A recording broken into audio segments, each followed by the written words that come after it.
This is a bird's eye view of the Colombo port. Now, the Colombo port is an invaluable resource, an invaluable national resource to all Sri Lankans. But the topic of discussion here today is this small section that you see here. Now, don't be fooled by what you see, because that is the East Container Terminal. This is the section of the Colombo port that has given rise to much controversy and growing dissent among the general public, trade unions, civil society representatives against the handing over of the East Container Terminal or a part thereof to a foreign entity. Now, why is the East Container Terminal of the Colombo port so important to Sri Lanka and Sri Lanka's drive in developing our economy? Trade union activists have continued to highlight the importance of the East Container Terminal, and yesterday representatives of port trade unions that appeared on Satana, which is broadcast on our sister channel Sirasa TV, highlighted the importance of the East Container Terminal to all Sri Lankans. We can develop the East Container Terminal and offer competitive rates to attract all shipping agencies. We can also challenge other ports in the region. We saw its potential and urged our leaders to retain possession of it. The ECT is situated next to this terminal. All that is required is to break down a wall to join these two terminals. The agreed duration will lapse in 2029, and then the ECT should be handed over to the Sri Lanka Ports Authority. When that is handed over, it converts to a box port. So far, there are only 4 box ports in the entire world. One of the 4 will be created in Sri Lanka. A box port is created when the larger ships are handled through one line and the smaller vessels are handled by the other simultaneously. No other port has that system at present. When vessels arrive at the CICT, it should be trucked to the ECT and the SAGT. We need to allocate vehicles to truck it to the JCT. That costs a lot of dollars. It costs $8. We can provide that relief to the shipping companies. As of now, the current fate of the East Container Terminal, or the plan for the future of the East Container Terminal, is to hand over a 49% stake of this valuable national resource to an Indian company. Now, the argument in favor that has been put forward by authorities and those who are speaking in favor of handing over this stake of the East Container Terminal to a foreign entity is the fact that transshipment that is being conducted at the Colombo port, and especially the East Container Terminal, a majority of these transshipments are being conducted with India. Their argument is that if we do not hand over a certain section of the East Container Terminal to the Indian company and cooperate with them, we will lose a majority of the transshipment process that is being conducted at the Colombo port at the East Container Terminal. However, trade union representatives brought clarity to this argument as well. The President did not provide us with the discussion. We had to struggle for a discussion with him. 82% of the SLPA's revenue is generated through transshipments. 66% of transshipments come from India. The President's stance is, if we do not hand this over to India, that 66% will be lost. We will lose this if a political decision is made.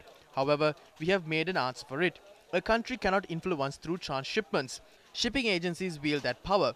Once vessels enter the port, shipping agencies decide on which terminal to dock at. The 2 most important factors for shipping agencies is time and cost. We boast the lowest tariff in this entire region. A vessel can deviate from our international shipping route and arrive at our port in the lowest time. None of the main shipping agencies will overlook us and go to India. If India makes a political decision, India will be adversely impacted. We were not afforded the opportunity to say all of this to the President. We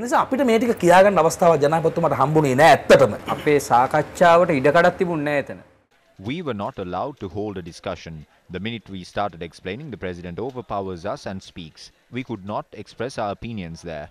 He only spoke of concerns in India, not in Sri Lanka. Sri Lanka faces a massive debt burden. By September, we need to pay $5.8 billion as interest. We expected the President to explain to us the current situation of the nation.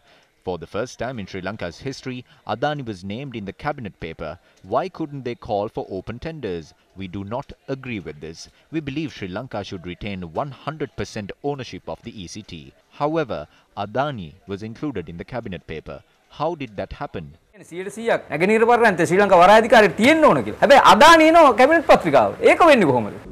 23 port trade unions transcending party lines have joined forces in their struggle to protect the East Container Terminal.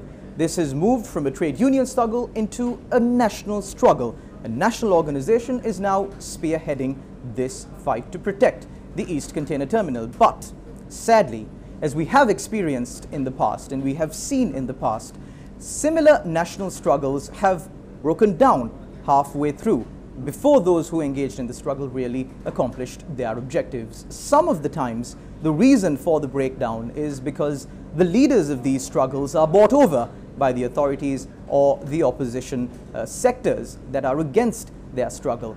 However, this time around, will things be different? Will these trade unions that gathered to protect the East Container Terminal see this fight through? Will this national struggle see an end, an accomplishment of their objectives? ක්‍රියාකාරී අධ්‍යක්ෂ තනතුරක් ආණ්ඩුවෙන් යෝජනා කරලා තියෙනවද මේ සටන සමතයකට පත් කරගන්න? ක්‍රියාකාරී අධ්‍යක්ෂ තනතුර නෙමෙයි. Not that. Even if the post of Prime Minister is awarded, this struggle will not be deceived. I had to let go of my previous post of working director because of this struggle. Chamal Rajapaksa lost his ministerial portfolio and we lost 4 director positions based on a struggle which was launched based on the ECT. If we are enticed by portfolios and deceive the struggle, the future generations will curse us. අපි තනතුරු වලට ලොල් වෙලා මේ සටන පාවලා දෙනවා නම් අපිට හෙන ඉල්ලන්නේ අනාගත පරපුර. We have continued to highlight the importance of the Sea of Sri Lanka. This is our exclusive economic zone, 8 times the size of Sri Lanka's land mass, with untapped potential resources that could catapult our island nation into the developed world. Now, if the United Nations accept the submissions that Sri Lanka has already made for an extension on this zone, we will have to our name 16 times the landmass of Sri Lanka in the seas that surround our country. But unfortunately, we do not proudly call this sea by the name that it should be called, which is the Sea of Sri Lanka. Now, the East Container Terminal is the gateway to the Sea of Sri Lanka.